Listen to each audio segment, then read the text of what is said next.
Selamat bertemu lagi Bapak Ibu, Saudara-saudari. Di dalam sesi ini dan beberapa sesi berikutnya, kita akan mengajukan beberapa pertanyaan yang perlu bila mana kita akan betul-betul membentuk rencana strategis yang berguna bagi gereja kita. Di dalam sesi ini, kita akan mengajukan pertanyaan nomor yang pertama, yaitu bagaimanakah kita akan menangkap perhatian dari orang-orang yang baru? Nah, saudara, sudah pasti kalau gereja akan bertumbuh, mau tidak mau harus menangkap perhatian dari orang baru. Ya, jelas gereja bisa bertumbuh melalui anak-anak yang ada di dalam keluarga, yang dilahirkan di dalam keluarga jemaat. Tetapi yang jelas Tuhan memanggil kita untuk melaksanakan amanat agung. Dan amanat agung mengatakan bahwa kita harus menjadikan semua bangsa murid Yesus. Jadi di dalam pertanyaan nomor 1 ini, kita akan memfokus kepada pertanyaan besar, yaitu bagaimana kita akan menarik orang untuk mau, sekurang-kurangnya mau mengunjungi gereja kita, dan dengan harapan bahwa setelah mereka mau mengunjungi, maka mereka kalau belum kenal Tuhan, mereka akan mengenal Tuhan, dan mereka akan menjadi bahagian dari gereja kita. Dan proses menjadi bahagian itu adalah pertanyaan kita yang berikutnya. Tapi untuk hari ini kita akan bicara dulu bagaimana kita akan menangkap perhatian. Nah, saudara, untuk ini saya mengajukan pertanyaan saudara kepada bahan yang sudah kami sediakan, karena banyak sekali dari bahan ini kami tidak akan tayangkan di layar, tapi saudara bisa membaca sendiri dari bahan yang ada.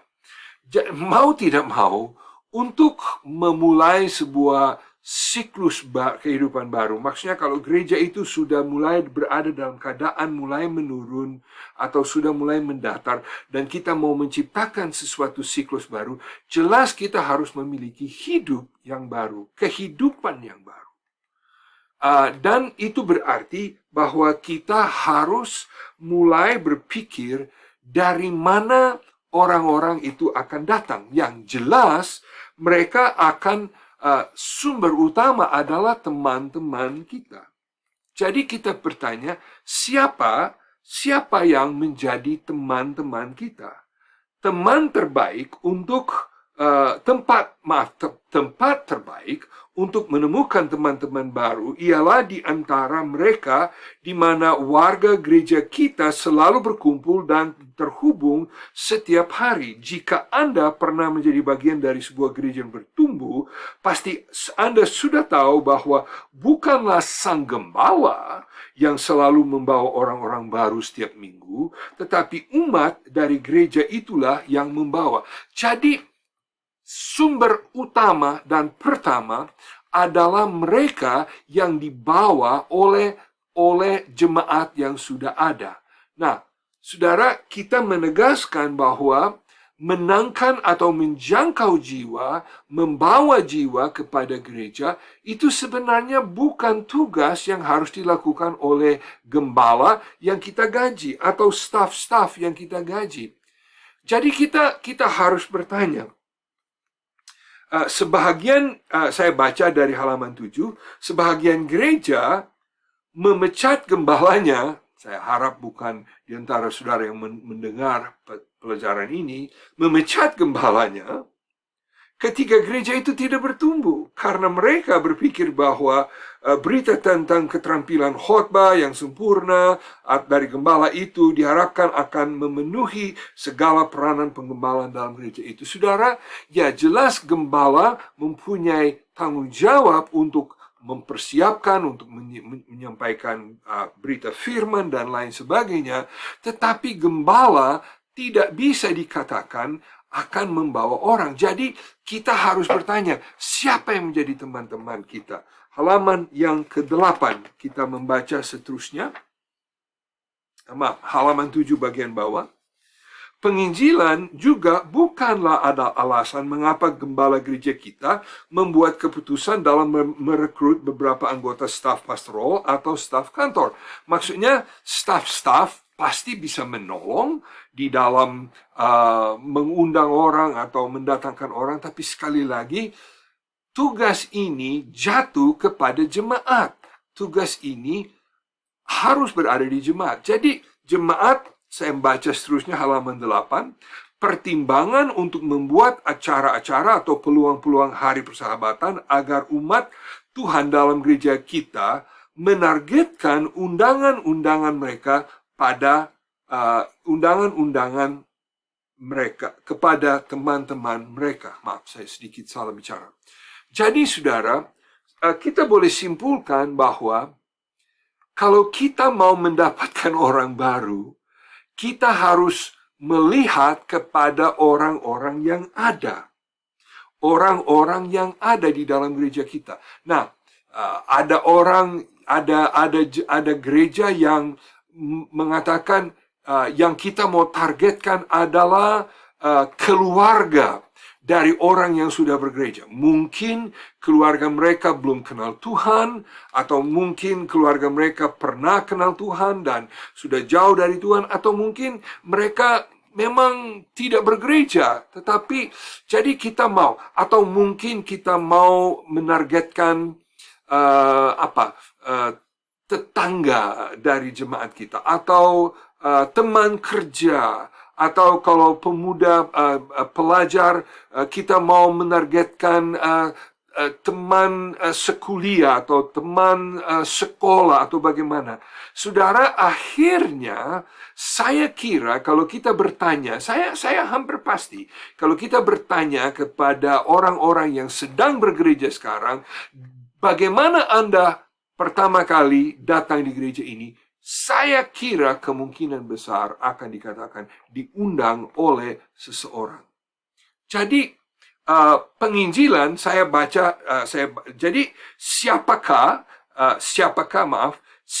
yang menjadi tetangga?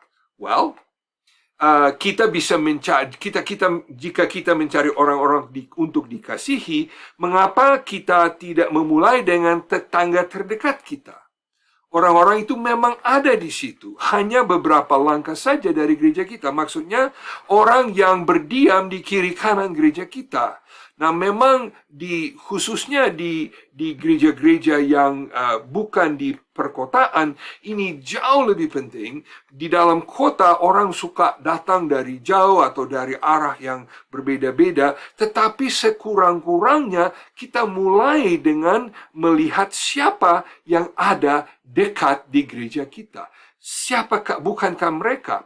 Nah, satu hal yang penting untuk dipertimbangkan adalah sejauh mana umat gereja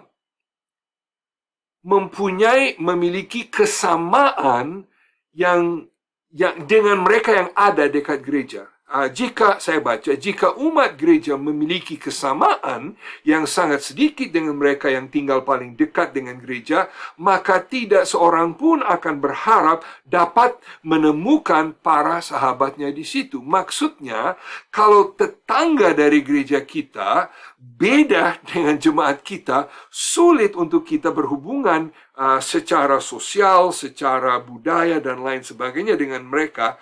Itu tidak berarti bahwa kita tidak mau menjangkau mereka. Itu hanya mengatakan bahwa kita harus mengingat bahwa hubungan itu selalu hubungan pribadi. Kalau sulit atau tidak ada, itu akan membuatnya semakin sulit untuk kita menjangkau orang-orang yang ada dekat kita. Jadi, akhirnya kita untuk betul-betul mempersiapkan rencana strategis untuk penginjilan, kita harus memikirkan kekuatan-kekuatan dari pelayanan gereja kita.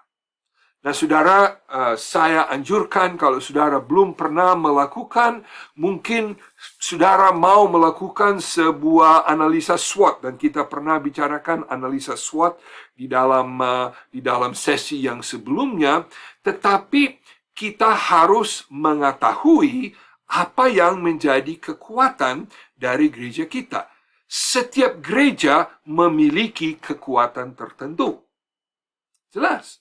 Ada yang lebih sanggup di bidang ini, ada yang lebih sanggup di bidang itu. Akhirnya semua memiliki kekuatan, dan butir satu, apa yang dapat dilakukan secara terbaik oleh sebuah gereja itu harus tampak kepada komunitasnya. Jadi, saudara, boleh saya katakan dengan kata seperti ini. Saudara, kalau mengerti kekuatan dari gereja Anda, maka saudara harus fokus kepada kekuatan itu dan mengizinkan orang-orang yang ada di luar mengetahui kekuatan dari gereja Anda. Nah, saudara, memang kita ini bukan perusahaan yang melakukan sales atau memasarkan, tetapi saudara, orang memiliki kebutuhan, dan kalau gereja kita mempunyai sesuatu kekuatan yang memenuhi kebutuhan itu, bukankah kita mau supaya mereka akan mengetahui? Sehingga orang-orang baru umumnya akan muncul saat kita sedang melakukan pekerjaan sehari-hari kita. Maksudnya pekerjaan sehari-hari kita, maksud saya adalah bukan kita melakukan sesuatu yang khusus, ya memang kita mengadakan acara khusus, memang kita mengadakan hari-hari raya yang tertentu, tetapi saudara, bila mana kita sedang melakukan dengan rutin apa yang kita biasa melakukan dengan baik, maka dari situlah akan muncul banyak-banyak orang yang akan mau menjadi bahagian dari gereja kita. Nah, di dalam layar ini, pertanyaan kita adalah, dan ini kita berada pada halaman 8, di bagian tengah dari halaman 8 dari bahan kita. Pertanyaan kita untuk Bapak Ibu mempertimbangkan adalah, apakah yang menjadi mesin penggerak gereja utama gereja Anda? Apa yang menjadi mesin penggerak? Maksudnya, apa itu yang menjadi kekuatan utama? Apa itu yang paling menarik? Nah, dari situ Anda dan saya akan fokus kepada bahan yang ada di dalam pedoman bersama, pedoman gembala dan tim visi untuk retreat 3. Saya harap saudara sudah pegang. Kalau tidak, tolong berhubungan dengan gembala atau dengan pejabat daerah yang mengurusnya. Dan kami tidak akan memberikan itu di layar lagi. Jadi saya mau bicara kepada saudara mengenai kemungkinan saudara mesin penggerak. Nah, saya baca dari halaman 8. Mana di antara 5 fungsi berikut ini yang bisa menjadi yang paling efektif untuk menolong Anda terhubung dengan orang-orang di luar gereja Anda? Maksudnya, menciptakan hubungan supaya mereka mau datang dan akhirnya mau kenal Tuhan dan bergabung. Mana yang Anda pikir pasti akan dapat Anda lakukan dengan sangat baik. Nah, saya mau catat, ini tidak berarti saudara tidak dapat menggunakan lebih dari satu, tetapi kalau saudara punya kekuatan ada di salah satu, kami anjurkan fokus di situ. Oke. Sebahagian gereja sangat efektif dalam memakai acara-acara penginjilan keluar agar terhubung dengan orang-orang baru.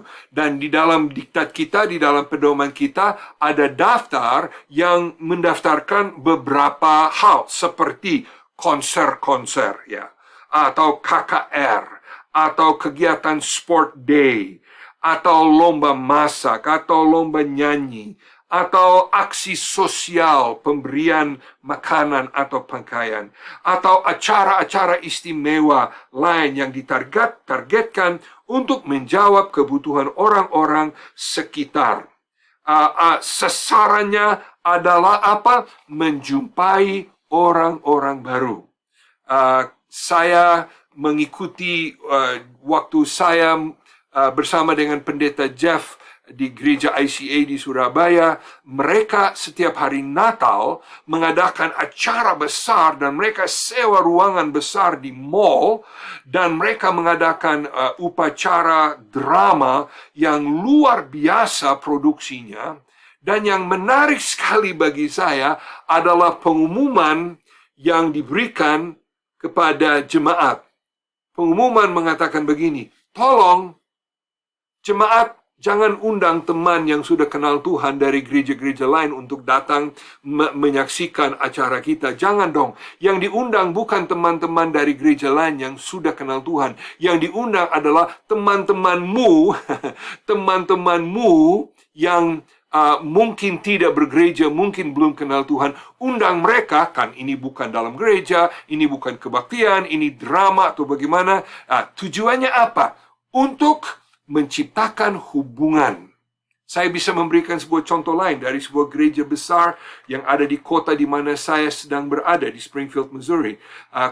Gereja yang bernama James River untuk beberapa tahun berturut-turut mengadakan acara hari kemerdekaan, yaitu bukan 17 Agustus, tapi di Amerika 4 Juli, mereka mengadakan acara besar-besaran, mereka mengeluarkan uang, dan saudara, saya tidak membesarkan kalau saya katakan, mereka mengeluarkan ratusan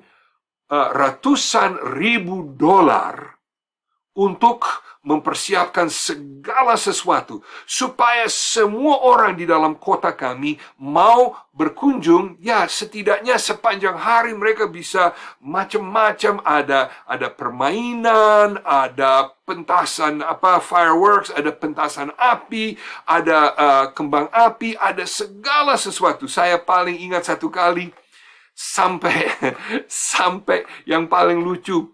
Saya ada di situ, gembala sidang naik dalam sebuah pesawat kecil dan bersama dengan seorang ahli, dia gandeng dengan seorang ahli, dia loncat payung dari atas, dari dalam pesawat kecil sambil berbicara melalui radio mikrofon yang bisa didengar semua orang di situ.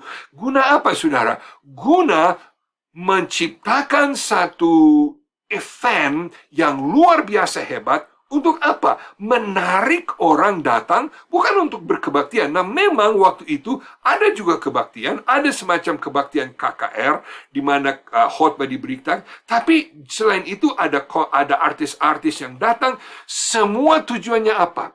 Untuk menciptakan hubungan. Dan saudara, sepanjang tahun berikutnya setelah tanggal 4 Juli itu, mereka terus-menerus menuai tamu, menuai orang baru dalam gereja. Berdasarkan apa? Berdasarkan hubungan-hubungan yang telah mereka membuat di dalam event yang baru itu. Luar biasa. Nah, mesin penggerak yang kedua, saudara, mungkin bisa melihat di dalam halaman yang ke-8 bagian bawah, yaitu gereja yang sanggup atau gereja yang mempunyai pelayanan mengajar yang kuat. Sebagian keluarga gereja menemukan mesin penggeraknya di dalam sistem pengajaran yang kuat. Jadi, di dalam hal ini, dan saudara boleh membaca di halaman 8 bagian bawah, contoh-contoh ada banyak sekali dan sebenarnya saya tidak akan membaca semuanya, tetapi seperti contoh saja, acara pembekalan pranikah, atau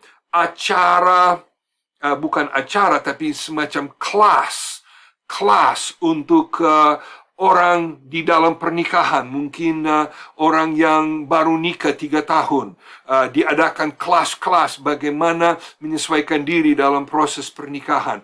Atau saya tahu mungkin ada seminar-seminar khususnya bagi orang-orang yang sudah kenal Tuhan tapi belum bergereja, mungkin diadakan seminar khusus. Atau layanan counseling. layanan counseling yang dibuka kepada umum, ya. Kalau ada orang dengan masalah, ya mungkin keluarga punya teman atau punya mungkin jemaat punya keluarga yang mempunyai gangguan batin yang perlu diberikan counseling. Di dalam situasi seperti itu, maka gereja mempersiapkan counseling. Nah, jelas harus ada orang yang sanggup untuk melakukan hal ini. Atau kelas-kelas bahasa, ya. Kelas bahasa Indonesia untuk orang yang baru datang dari luar negeri, atau kelas bahasa Inggris untuk orang yang mau belajar bahasa Inggris, atau kelompok-kelompok, di sini disebut kelompok-kelompok penyembuhan, untuk membantu para pecandu. Misalnya kalau ada orang yang tercandu alkohol, atau orang yang tercandu narkotika, atau mungkin kelas-kelas khusus untuk mereka yang mengalami gangguan di dalam keluarga, atau mungkin kelas-kelas khusus untuk mereka yang teman hidup, suami atau istri baru meninggal.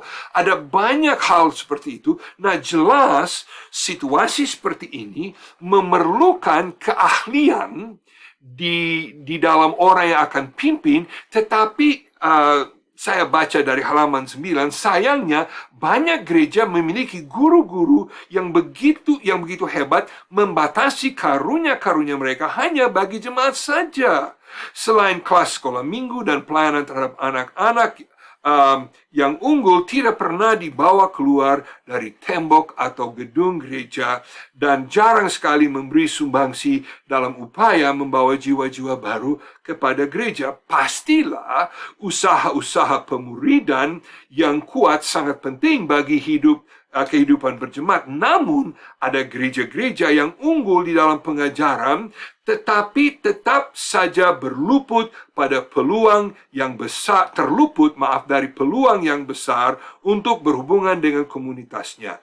Orang perlu tahu bagaimana orang harus hidup, kita akan menjadi heran betapa begitu banyak orang yang sebenarnya sudah siap untuk mengakuinya jika kita mengajarkannya.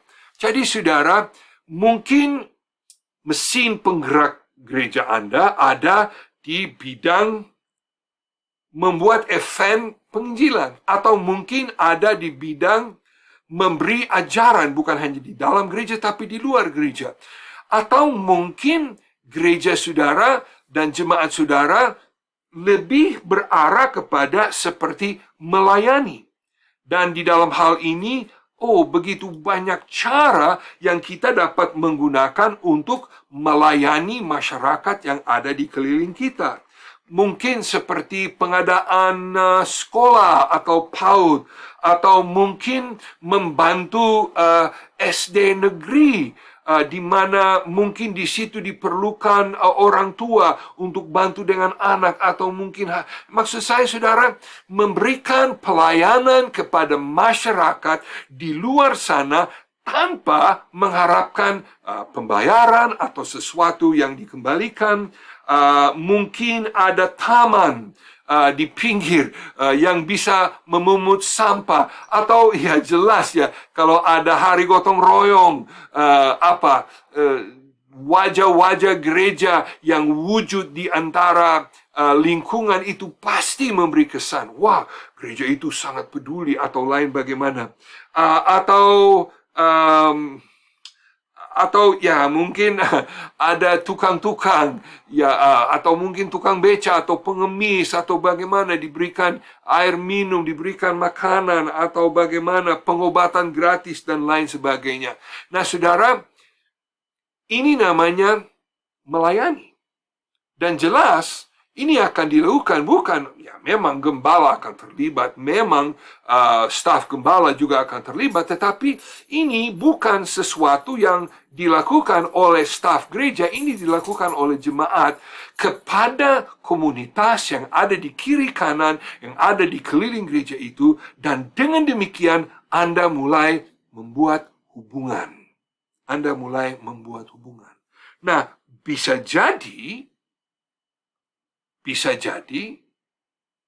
gereja saudara punya kemampuan atau mesin penggerak ada di bidang ibadah atau penyembahan atau musik, ya, yang macam begitu. Nah, jelas saya tahu banyak gereja mempunyai talenta-talenta yang luar biasa, dan ini mungkin, saya tidak tahu, tapi mungkin lebih mengarah kepada gereja yang sedikit lebih besar. Dan mereka bisa dengan talenta yang ada di dalam gereja saja, hanya orang-orang karena sangat bertalenta, mereka bisa mengadakan konser umum tanpa bayar. Atau mereka bisa memberikan les, atau mereka bisa melakukan banyak hal-hal yang mungkin bisa menarik perhatian. Entah menarik perhatian secara umum, atau mungkin menarik perhatian mengenai konser-konser rohani, atau bagaimana. Nah, tujuannya apa? Menggunakan kemampuan-kemampuan yang ada di dalam gereja untuk menarik perhatian orang. Nah, ada satu yang terakhir, dan memang ini kita lihat di masing-masing bidang, yaitu hubungan.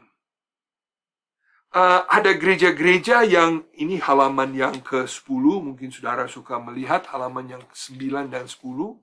Saya tidak baca, saya harap saudara bisa baca sendiri. Mungkin ada gereja di mana ada orang-orang tertentu yang sangat cakap menciptakan hubungan. Saya masih ingat waktu saya masih staf gembala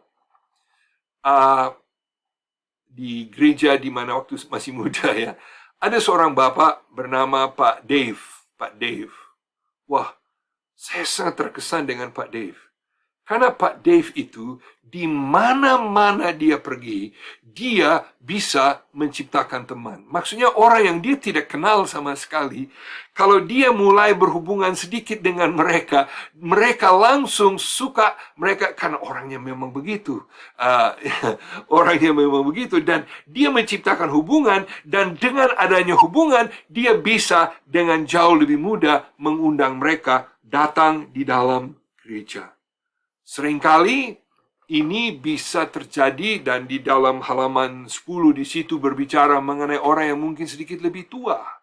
Orang yang lebih tua, atau mungkin orang yang sudah pensiun, atau mungkin orang yang punya banyak waktu. Yang penting menciptakan hubungan, karena terus terang saudara, dalam dunia masa modern ada begitu banyak orang yang lapar dan rindu memiliki hubungan-hubungan. Dan saudara, ya jelas kita mau mereka datang bergabung di dalam gereja kita, memang itu jelas. Tetapi lebih dari itu, kita mau menciptakan hubungan yang sungguh-sungguh, bukan berteman agar mereka datang di kebaktian, bukan begitu, tetapi sungguh-sungguh menjadi sahabat mereka. Mereka akan menyadari, mereka akan mengetahui bahwa orang itu sungguh peduli, dan dengan demikian jauh lebih mudah membuat mereka menjadi teman. Belum lama saya membaca hasil dari sebuah angket. Kenapa orang-orang dari agama lain mau ikut Kristus? Ada 5 alasan, dan terus terang ini dari atas kepala saya tidak ingat semuanya.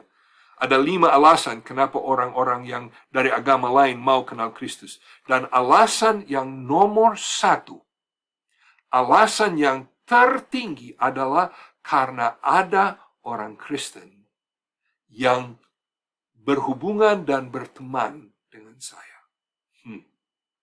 Itu sesuatu yang memang sangat mengesankan bagi kita. Nah, di sini kami dengan cukup ringkas membahas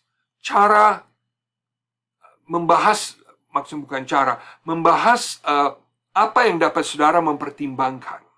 Apa yang dapat saudara mempertimbangkan untuk mengetahui kekuatan gereja saudara, Dan tujuan dari semua ini adalah apa? Tujuan adalah menciptakan hubungan dengan orang yang belum bergereja agar mereka mau datang, setidaknya mau mengunjungi gereja kita supaya kita bisa menangkan mereka bagi Tuhan. Nah, di dalam halaman 10, dari bahan saudara, saya di sini ada 8 pertanyaan. Ada 8 pertanyaan yang saya mau minta saudara membahas bersama di dalam kelompok tim visi. Dan saya tidak akan membaca, hanya mau singgung. Nomor 1, apakah jemaat mengundang teman? Nomor 2, apa kesan komunitas mengenai gereja? Kalau kesannya kurang baik, apa yang bisa kita lakukan untuk memperbaiki kesan itu? Nomor 3, kenapa orang mengunjungi gereja Anda? Coba memikirkan, tanya kepada orang-orang, kenapa mereka mengunjungi gereja kita? Nomor 4, sampai sejauh mana gereja Anda mencerminkan keadaan tetangga? Maksudnya ada persamaan dengan tetangga atau tidak? Nomor 5, di dalam hal mana gereja Anda paling efektif? Dan ini yang baru kita membahas tadi agak panjang. Nomor 6, mana dari semua hal berikut yang lebih efektif dalam membawa orang baru dalam gereja Anda? Jadi betul-betul memikirkan yang paling efektif. Mungkin saudara mau memikirkan yang efektif nomor 1 dan efektif nomor 2. Lalu nomor 7, langkah apa yang Anda dapat melakukan supaya Anda lebih terlihat jelas oleh komunitas, ya, supaya komunitas di keliling Anda lebih mengenal dengan bukan sekedar kenal saja. Seringkali, maaf ya, di dalam gereja-gereja, gereja terkenal karena waktu ibadah musiknya keras dan mengganggu tetangga. Aduh, saya harap tidak demikian. Atau mungkin karena mobil-mobilnya diparkir secara sembrono dan menghalangi pagar dari tetangga. Saya harap tidak demikian. Jadi, coba melihat bagaimana kita bisa memperbaiki itu atau membuatnya lebih baik. Dan nomor 8, siapa yang bisa menolong gereja supaya lebih memahami jurang pemisah di antara gereja Anda dengan orang-orang yang belum bergereja di dalam komunitas Anda. Maksudnya, tanya kepada orang-orang yang baru. Tanya kepada mereka yang, maksud saya, orang-orang yang mungkin yang baru bergabung, atau orang, mungkin saudara bisa tanya kepada orang yang pernah datang tapi tidak pernah kembali. Kalau saudara bisa tahu nama mereka, bilang, hey, saya mau bawa minum kopi atau makan mie, tolong cerita kesan Anda waktu datang gereja. Oke, jadi saya minta Bapak Ibu tim dan gembala tolong membahas ini. Dan jadi kalau begitu, ini menjadi topik pembahasan.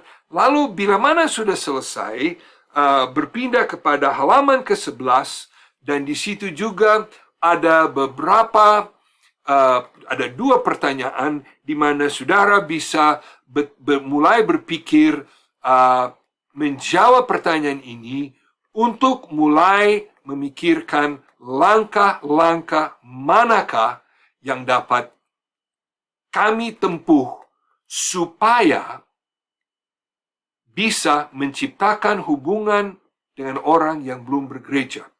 Nah, akhirnya untuk rencana strategis bidang penginjilan, Anda akan diminta memikirkan beberapa kegiatan, beberapa cara yang dapat Anda lakukan untuk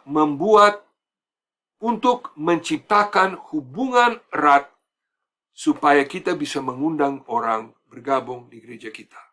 Ya, maaf, ini sesi yang sedikit lebih panjang, tetapi sebagaimana semua gereja mengaku, bidang penginjilan adalah bidang yang paling lemah di dalam hampir semua gereja. Jadi ini adalah ide-ide gagasan-gagasan yang bisa menolong Anda melakukan sesuatu yang dapat menciptakan hubungan dengan orang sehingga mereka mau datang berbakti, dan setelah berbakti, kalau mereka belum kenal Tuhan, mereka mau mengenal Tuhan sebagai juru selamat, dan mereka mau menjadi bahagian dari gereja kita.